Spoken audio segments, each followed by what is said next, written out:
जो व्रतों को प्राप्त करने वाले हैं वो व्रत को प्राप्त करने वाले है शीतल छाया के समान हैं। ठीक है। जिस प्रकार से कड़ी धूप में कोई व्यक्ति अपने जीवन में संताप को प्राप्त हो रहा था, उस ताप संताप से बचने के लिए वृक्ष की छाया में पहुंच जाता है, तो उसके लिए शीतल छाया पहुंचते ही एक विशेष आनंद की अनुभूति होती है। उसी प्रकार से जो अविरत में रहने वाले हैं वो ताप से तपने वाले हैं, किंतु व्रतों को प्राप्त करने वाले शीतल छाया को प्राप्त कर लेते हैं और शीतल छाया को प्राप्त करके आनंद का अनुभव करते हैं। यानी व्रतों को प्राप्त करके अपने जीवन में सभी प्रकार के जो राग द्वेष कषाय इत्यादि से निवृत्ति प्राप्त करके सुकून और शांति का अनुभव प्राप्त करते हैं। आगे पढ़ते हैं। अब अगले चौथे नंबर के श्लोक में शिवप्रद भावों से स्वर्ग सहज ही प्राप्त हो जाता है।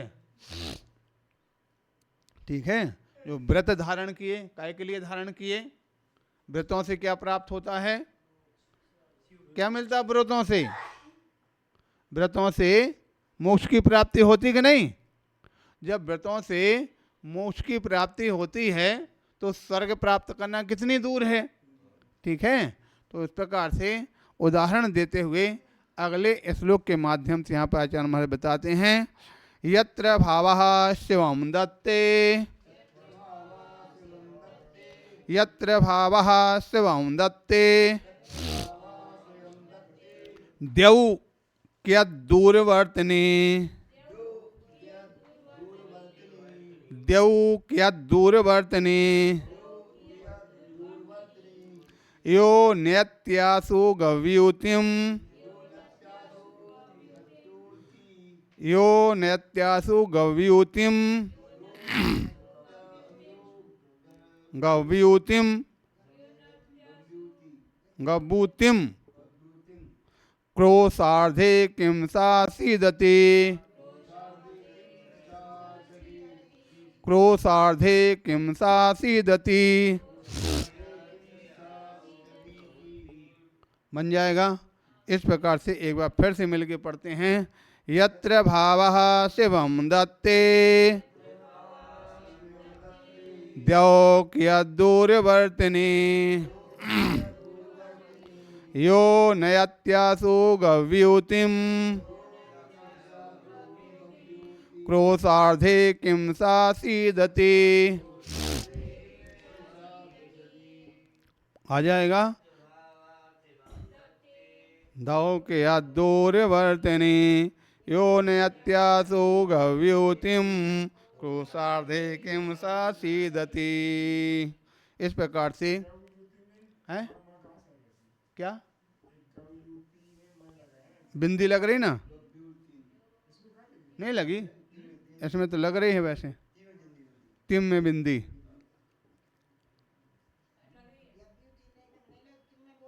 है? हो सकता उसमें नहीं लगी। हाँ वो पंचांगम देख रहे हैं, कभी हो सकता नहीं लगा, लग पाई हो या चलो लगा लो, नहीं लगी तो लगा लो, लगा लो। इस प्रकार से यहाँ बताया जा रहा यत्र भावः यानी जिन भावों से शिवम दत्ते शिव प्रदान करने वाले हैं। जो भाव, जो परिणाम, जो व्यक्ति के यानी ध्यान शिव अर्थात मोक्ष देने वाला है। ठीक है।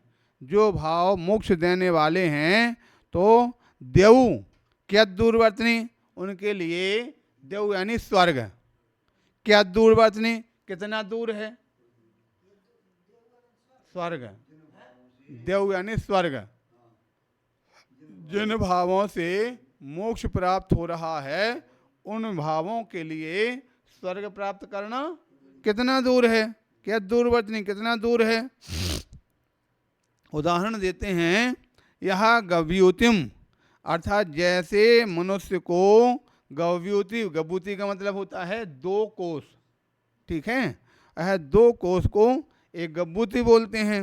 तो जिस प्रकार से 2 कोस को ले जाने वाला कोई व्यक्ति है जो 2 कोस तक वस्तु को ले जाने की क्षमता रखने वाला है, वह आशु नयति अर्थात शीघ्रता से ले जाता।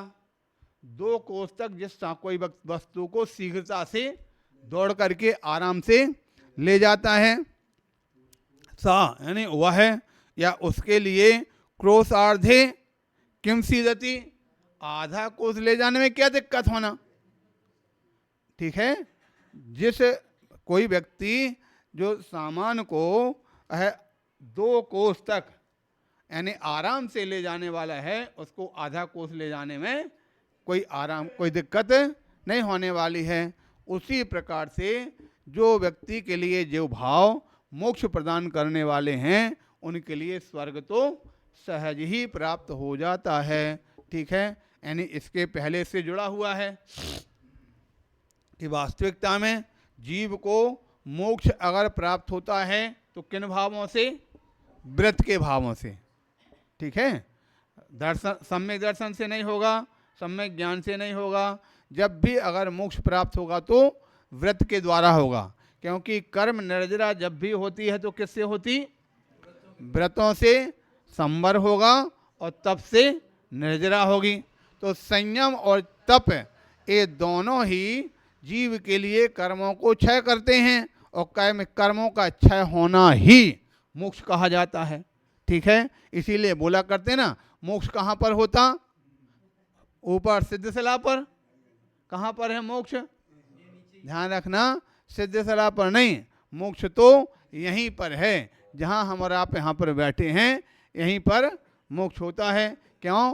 क्योंकि मोक्ष का दूसरा नाम क्या है? मुक्ति। तो मुक्ति कहाँ मिलती? ऊपर जाके मिलती कि यहीं मिलती? जब यहाँ मिलती हुई मुक्ति यहाँ पर मिलती तो मोक्ष कहाँ हुआ? यहीं पर हुआ।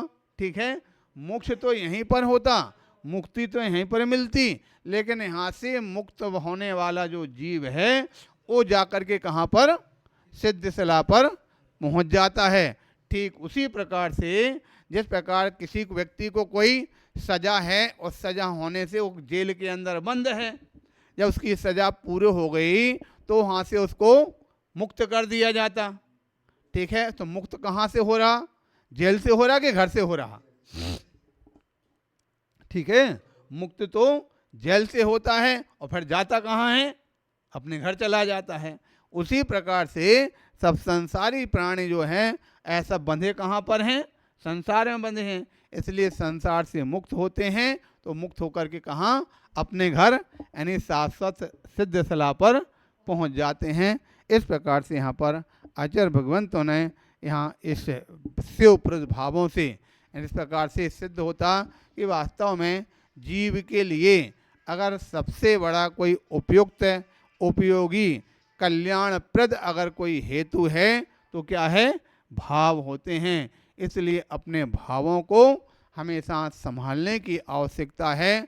चाहे कभी भी किसी समय पर हो, भावों में परिवर्तन निरंतर अपनी गति से होता रहता। एक भी क्षण ऐसा नहीं होता जहाँ वो भावों में परिणमन नहीं चल रहा हो। तो जिस प्रकार से भावों में निरंतर परिणमन चलता रहता है, उसी प्रकृति उन भावों के परिणमन को हमको अपना उनको भावों को संभालना, भावों को सुधारना, ये हमारे हाथ है। अभी हमारे पास वो तिजारा के मंत्री जी आए हैं, तो उन्होंने हमारे पास संदेश भेजा मुनि संयमानंद महाराज वसुनंदी के सिर्फ वहाँ पर चातुर्मास कर रहे हैं, तो उन्होंने 2-3 शंकाएँ भेजी हमारे पास। सबसे पहली शंका तो इस प्रकार से आई कि अहिंसा परमो धर्म अब सभी सारी दुनिया के लोग बोलते हैं, लेकिन दूसरी ओर जीवो जी भक्षणम होता, बगैर जीव के दूसरे जीव का भोजन किए बगैर जीवन चल नहीं सकता। फिर अहिंसा परमो धर्म कैसे संगठित होगा? ठीक है, जीवो जी भक्षणम हैं, और यहाँ तक कि कोई साधु भी क्यों ना हो, उनका भी भोजन जीव के द्वारा ही संभव है। फिर अहिंसा परमो धर्म कैसे संभव होगा? तो उसके लिए हमने उसका समाधान किया कि बात बिल्कुल ठीक है। इस संसार के अंदर जीवो जीव भक्षणम, ये भी कथन अपने आप सही है अनेकांत से, और अहिंसा परमो धर्मा, ये भी सही है। तो उसका समाधान सबसे बड़ा यही है कि अहिंसा के विपरीत क्या है? हिंसा। और हिंसा कितने प्रकार की है? 4 प्रकार की। कौन कौन सी? संकल्पी हिंसा, उद्योगी हिंसा, आरंभी हिंसा और विरोधी हिंसा। ठीक है। तो क्रम क्रम से सबसे पहले सामान्य तौर से श्रावक कौन सी हिंसा का त्यागी होता? संकल्पी हिंसा का त्यागी होता। संकल्पी हिंसा का जब तक सामान्य अवस्था में रहता है तो संकल्पी हिंसा को छोड़ता, तो थोड़ी सी हिंसा तो उसकी समाप्त हुई। जब हिंसा जैसी जैसी हिंसा समाप्त हो जाएगी वैसे वैसी अहिंसा गुण उसका आता चला जाएगा। आगे चल कर के जब थोड़ा सा और कल्याण के मार्ग को बढ़ता है, अपने जीवन का उत्थान चाहता है, तो 8वीं प्रतिमा पर पहुंचते ही आरंभ त्याग हो जाता है। 9वीं प्रतिमा में पहुंचता है तो परिग्रह त्याग। परिग्रह त्याग का मतलब उद्योगी हिंसा त्याग हो जाती है। उसके पश्चात आगे बढ़ता है तो आगे चल कर के अनुमति और उद्देश्य त्याग में विरोधी हिंसा भी त्याग हो जाती है। यानी देशवृत्ति जो होता है, देशवृत्ति के लिए 4 प्रकार की हिंसा यह छूटती है। उसके बाद और आगे बढ़ता है, जब मुनि महाराज बनता है तो अभी तो उसके यहाँ पर खाली त्रिस हिंसा इत्यादि की त्याग की बात चल रही थी। अब मुनि बनते ही त्रिस स्थावर दोनों प्रकार की हिंसा का त्यागी हो गया। एक ओर तो कह रहे हैं त्रिस हिंसा या सहबार हिंसा का त्यागी भी हो गए मुनि महाराज, और दूसरी ओर कह रहे हैं जीवों के बगैर उनका काम नहीं चलता, भोजन भी। तो उसमें सबसे बड़ी चीज़ यही होती है कि श्रावक उस हिंसा का त्यागी नहीं है। इसलिए श्रावक जो भी भोजन तैयार करता है वो अपने स्वयं के निमित्त से भोजन तैयार करता है, उसमें उपकारी भाव से है, अथवा अपना कर्तव्य मान के साधु गुरुजनों के लिए सबसे पहले आहार दान करता है, उसके बाद स्वयं भोजन करता है। शायद इसी का प्रतिरूप है आजकल, शायद हमको लगता है पूरे देश भर में अधिकांश स्थान पर देखा जाता है कि जो व्यक्ति अपना भोजन तैयार करते हैं उसमें सबसे पहली रोटी को निकाल करके अलग रखते। काय की रोटी है वो? दान की रोटी। किसकी रोटी है वो? गाय की रोटी। किसकी बोलते? गाय की रोटी। तो ये बात सही है क्या? गाय की रोटी? ध्यान रखना, वो गाय की रोटी नहीं है। अगर वास्तविकता में है तो साधु की रोटी है। कहीं ऐसा होता है क्या कोई पहले कोई गाय को खिलाए बाद में स्वयं खाए?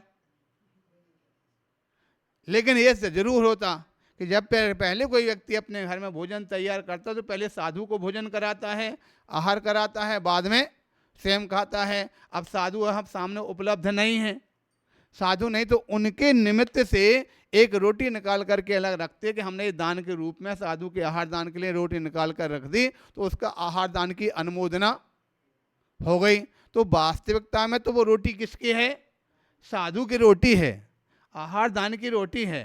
लेकिन अब धीरे धीरे जब वहाँ पर आहार के लिए साधु कोई नहीं आया और रोटी किनार निकाल पर रख अलग रख दी थी और शाम को सूख गई, क्या करना? बोले बेटा ये रोटी है ना, गाय को डाल करके आ जाओ, गाय को खिला के आ जाओ। वो बच्चे ने रोजाना गाय के लिए खिलाना प्रारंभ कर दिया। अब रोटी वहाँ पर रखी जाती है रोजाना, तो बच्चा क्या बोलेगा माँ से? बोले माँ वो गाय की रोटी नहीं दी आपने, माँ वो गाय की रोटी दो, आज गाय की रोटी खिलाने के लिए जाना है। बच्चों को आनंद आता है गाय को खिलाने में। कोई गाय को खिलाता है, कोई कुत्तों को खिलाता है, उनको बच्चों को बहुत बड़ा आनंद आता। तो गाय की रोटी नहीं दी माँ, तो धीरे धीरे धीरे धीरे वो गाय की रोटी चल पड़ी। लेकिन हकीकत में वो रोटी गाय की नहीं, किसकी? साधु की रोटी हुआ करती है। तो इस प्रकार से यहाँ पर एक कथन किया गया, तो इस प्रकार से यहाँ जानना चाहिए कि अपने आप बात यहाँ पर चल रही थी कि अहिंसा परमो धर्मा। जब साधु बन जाता है तो साधु बनने के बाद भोजन जो श्रावक ने तैयार किया उसमें हिंसा इत्यादि जो हुई है वो श्रावक के द्वारा हुई है, क्योंकि जो भी चाहे वह वनस्पति हो, जल हो, अग्नि हो, सारी चीज़ों में जीवों का तो है उसमें अंदर समावेश होता ही है, और जीवों के निमित्त से वो भोजन तैयार होता है। इसलिए जो एक इंद्रिय जीव को मांस की संज्ञा नहीं दी।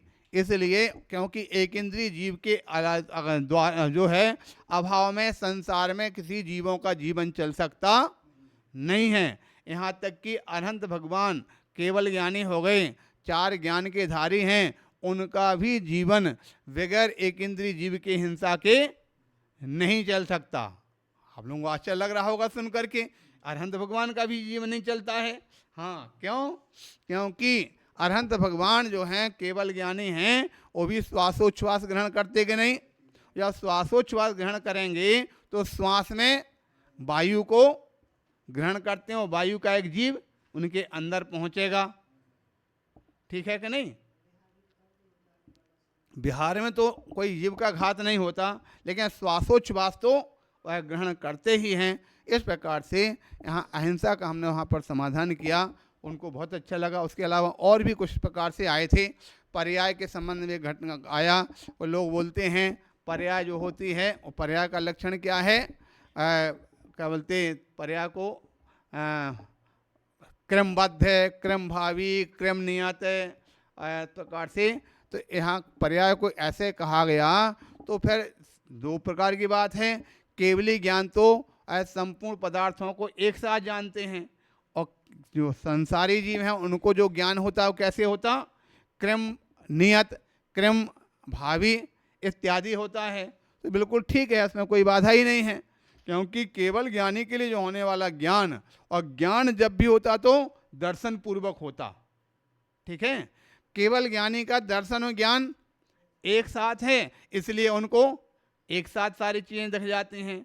हम और आपका ज्ञान दर्शन पहले है और ज्ञान बाद में है, इसलिए हम जो देखेंगे वही ज्ञान हमारे लिए ज्ञान में आएगा। और दर्शन जो होता है कैसे होता? पंचेंद्रिय और मन की सहायता से होता है।